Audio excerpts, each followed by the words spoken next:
Në këtë edicion do të ndiqni.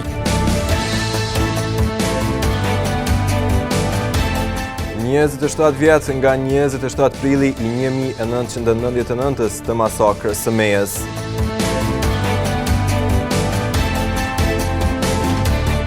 Krena pastër por e sfiduar nga personat e papërgjegjshëm.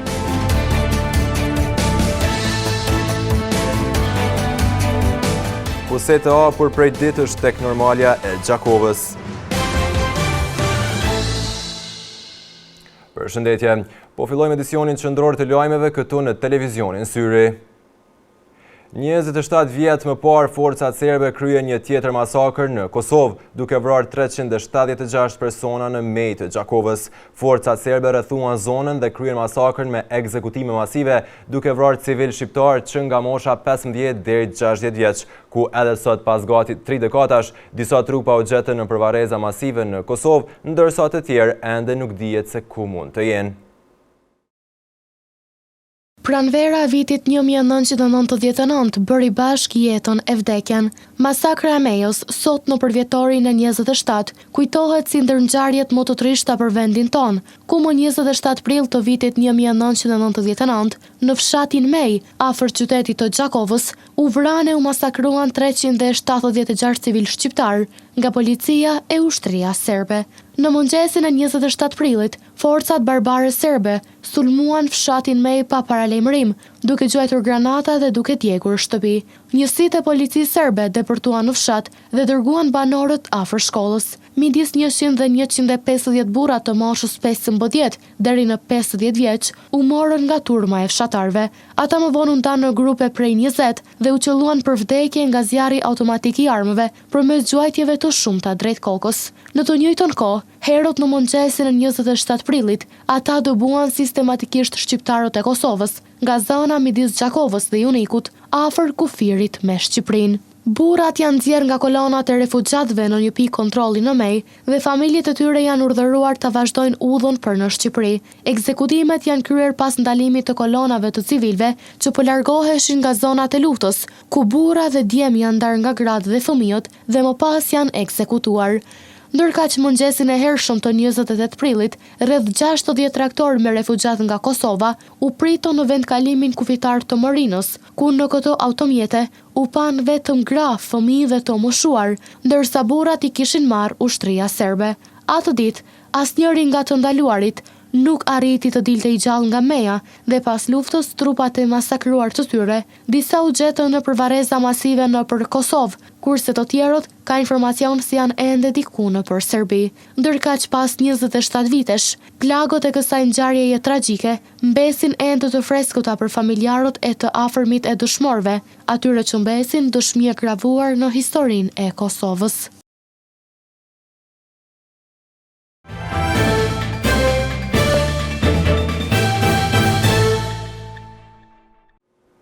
Në kohën kur si nga opozita, ashtu edhe nga opozita po thuhet se vendi mund të shkojë në zgjedhje, nëse nuk zgjidhet çështja e presidentit, edhe qytetarët dukshëm janë përfshirë në këtë problematik. Disa nga të intervistuarit e sotëm shpresojnë që të gjendet një kompromis të paktën në seancën e sotme dhe vendi të mos shkojë në zgjedhje, por ka edhe të tjerë që kërkojnë që ish presidentja Vjosa Osmani të marrë edhe një mandat tjetër. Në ora 17 është thirrur seanca e jashtëzakonshme plenare e Kuvendit, e cila pikë të vetme të rendit të ditës se ka diskutimin lidhur me zgjedhjen e presidentit të Republikës së Kosovës. Kjo vjen vetëm një ditë para skadimit të afatit kushtetues për zgjedhjen e kreut të ri të shtetit, në një situatë ku ende nuk ka konsensus politik mes partive parlamentare. Ekipi i televizionit Syri ka dalë në terren për të marrë mendimin e qytetarëve lidhur me mundësinë e mbajtjes së zgjedhjeve presidenciale. Situata politike nuk është mirë edhe nuk është nivel, duke me të kretin të bominata, është mirë me këqur interesin e shtetit dhe jo i vendalush për veti, veç për me këqyr. Shka është më mirë për shtetin, duhet me respektu ato, për me bo nuk është më nësi kush ka me fitu kush.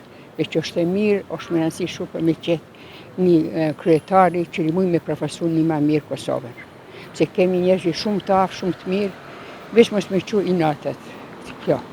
Ndërkaq, Një qytetar nga Shqipëria është shprehur skeptik për zhvillimet, duke thënë se sipas tij nuk do të ketë zgjedhje dhe se presidentja aktuale, Vjosa Osmani, mund ta vazhdojë mandatin edhe për një periudhë tjetër.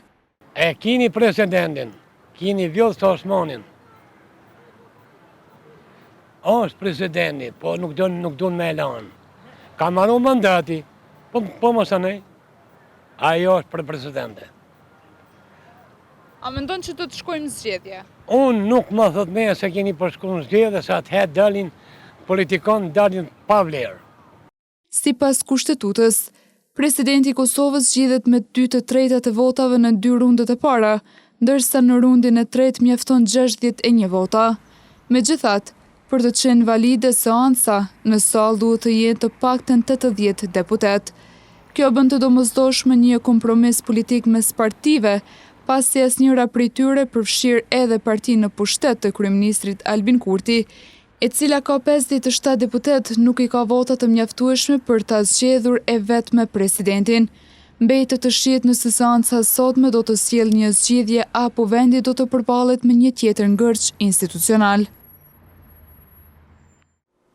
Gjatë së shtunës, opozita në Kosovë ka votuar kundër trajtimit të rishikimit të buxhetit, ku do të mundësoj edhe pakoja në vlerë prej 200 milionëshe për inflacionin. I pari sindikalistëve të sektorit privat në Kosovë, Jusuf Azemi, tha se pavarësisht se ky vendim ishte i dëmshëm, po bëhet edhe për lojra politike.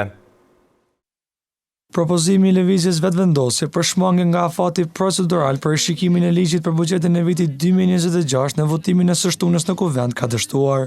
Ky rishikim sipas qeverisë dhe shumicës parlamentare parasheh pakun mbështetëse për qytetarët që lidhet me inflacionin që ka vlerën prej 200 milion euro, ndërka që opozita kundërshtoi procedurat që sipas tyre janë të ngutura. Me që pakoja 200 milion që mendohej se do të ishte edhe në favorin e punëtorëve të sektorit privat, siguruam një opinion nga kryetari i sindikatës së pavarur të sektorit privat të Kosovës, Jusuf Azemi, i cili pohoi se ishte vendim i dëmshëm.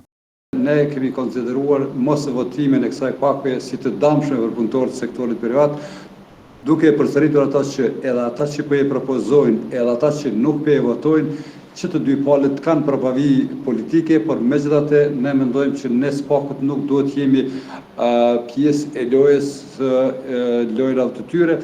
Ai tregoi edhe për kohën se kur është dashur të miratohen këto mjete. Këto mjete ka qenë mirë që të ndahen para një periudhe 5-6 muaj ose një vjeçare, por megjithatë kur do të qoftë që këta mendojnë se është e nevojshme që të ndahen, ne nuk guxojmë të thomë se nuk i pranojmë këto mjete. Krahas kësaj, deputetët nuk miratuan shmangjen e procedurave as për trajtimin e projekt ligjit për parandalimin e pastrimit të parave dhe luftimin e financimit të terrorizmit, si dhe projekt ligjit për energjinë elektrike. Konstatoj se me 58 vota për, 48 vota kundër, 3 abstenime, Kuvendi nuk miraton shmangjen nga afati procedural.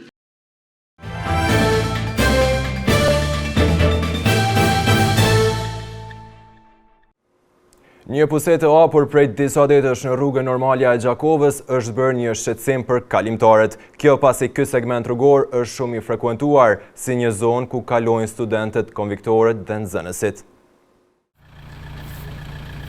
Në rrugën Normalja e Gjakovës, një puset e hapur po paraqet rrezik serioz për kalimtarët. Ky segment rrugor frekuentohet çdo ditë nga nxënësit, studentët dhe qytetarët të shumt, pasi në afërsi ndodhen shkolla të mesme, fakulteti dhe konvikti i studentëve. Puseta hapur dhe pasiguruar mjaftueshëm e bën edhe më të pasigurt të lëvizje në këtë zonë. Banorët dhe studentët kërkojnë nga institucionet përkatëse që të ndërhyjnë sa më shpejt për sanimin e këtij problemi, në mënyrë që të parandalohet ndonjë incident i mundshëm.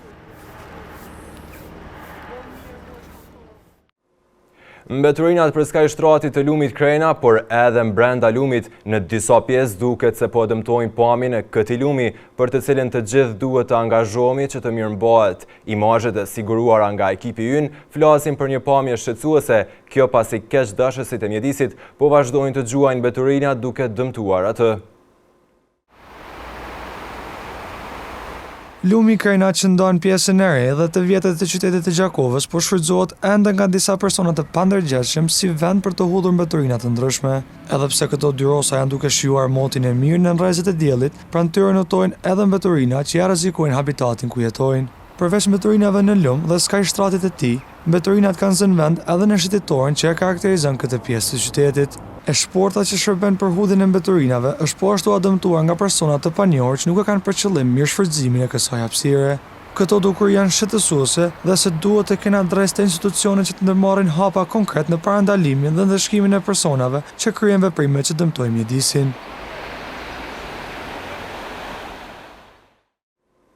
Bujkun pren Zefaj nga fshati Moglic, ekipi ynë ka takuar sot derisa po bënte mbjelljen e misrit në një hapësirë bujqësore në fshatin Lukbunar. Ai tha se temperaturat që aktualisht janë duke mbretëruar janë shumë të pavarëshme për mbjelljen e kësaj kulture bujqësore, duke shtuar se problematik ka qenë vetëm çmimi i naftës e që gradualisht po tejkalohet. Fillimi i sezonit pranveror ka angazhuar bujqit në komunën e Gjakovës, të cilët tashmë ka nisur mbjelljet e para. Një ndër ta është edhe bujku prend Zefa, i cili sot ka filluar mbjelljen e misrit në një sipërfaqe prej rreth 3 hektarësh.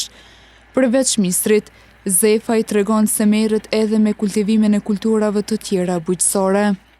Dikun 3 hektare kam misër, tjerë kam grun, tërshon edhe theken. Sipas tij, edhe pse koha më e përshtatshme për mbjellje ka qenë pak më herët, kushtet aktuale klimatike vazhdojnë të jenë të favorshme për zhvillimin e kulturave bujqësore. Tash është koha më përshtatshme, ba kon pak më herë pas ka mujtën, me mri, tash është shumë e përshtatshme koha për mbjelljen e misrit. Megjithatë, sfidë për bujqet mbetet rritja e çmimeve të derivateve, veçanërisht të naftës, e cila ndikon drejt për drejt në koston e punimeve në ara. Ves mungon të çmimi i naftës, ne kemi problem shumë. Është shumë nafta që është shumë shtrejt, se s'ki llogaria se me punu, sa që ka me bo, e kemi duhet një punu, për në ishë mirë është. Sa po e vështërson nafta? Shumë valla, shumë përves. A mendon që ka më ndikua edhe në rënjën e mbjelljeve këtë vetë për shkak të çmimit të naftës në përgjithësi?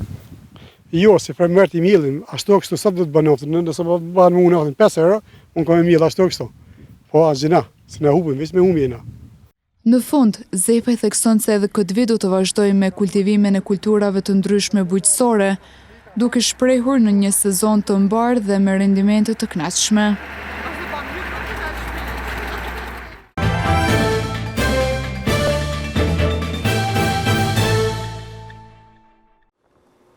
Vllaznimi ka triumfuar në derbin e javës në Ligën e Parë të Kosovës, duke mposhtur klubin e futbollit Liri në ndeshjen e zhvilluar në Gjakov, në kuadër të xhiros së 30 të kampionatit. Ndjekim kronikën.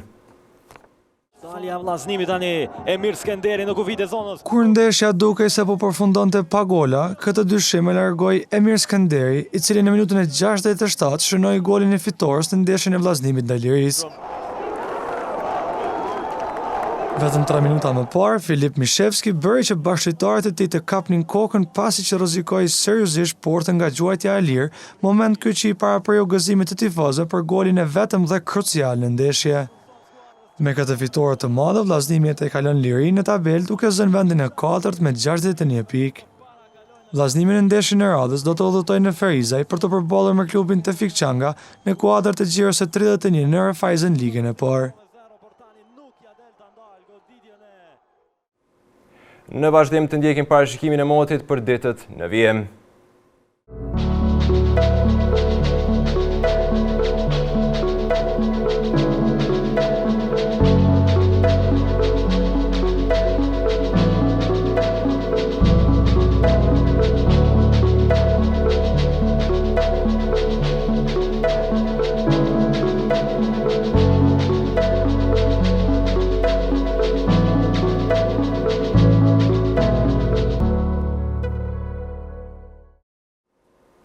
Para se të ndahemi të ndjekim edhe një titujt kryesor të këtij edicioni.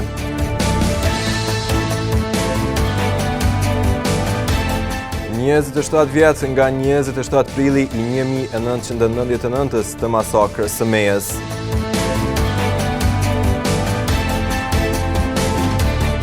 Krena pastër por e sfiduar nga personat e papërgjithshëm.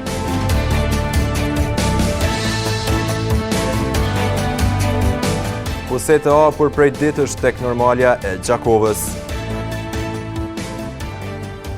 Këtu marr fund ky edicion qendror i lajmeve.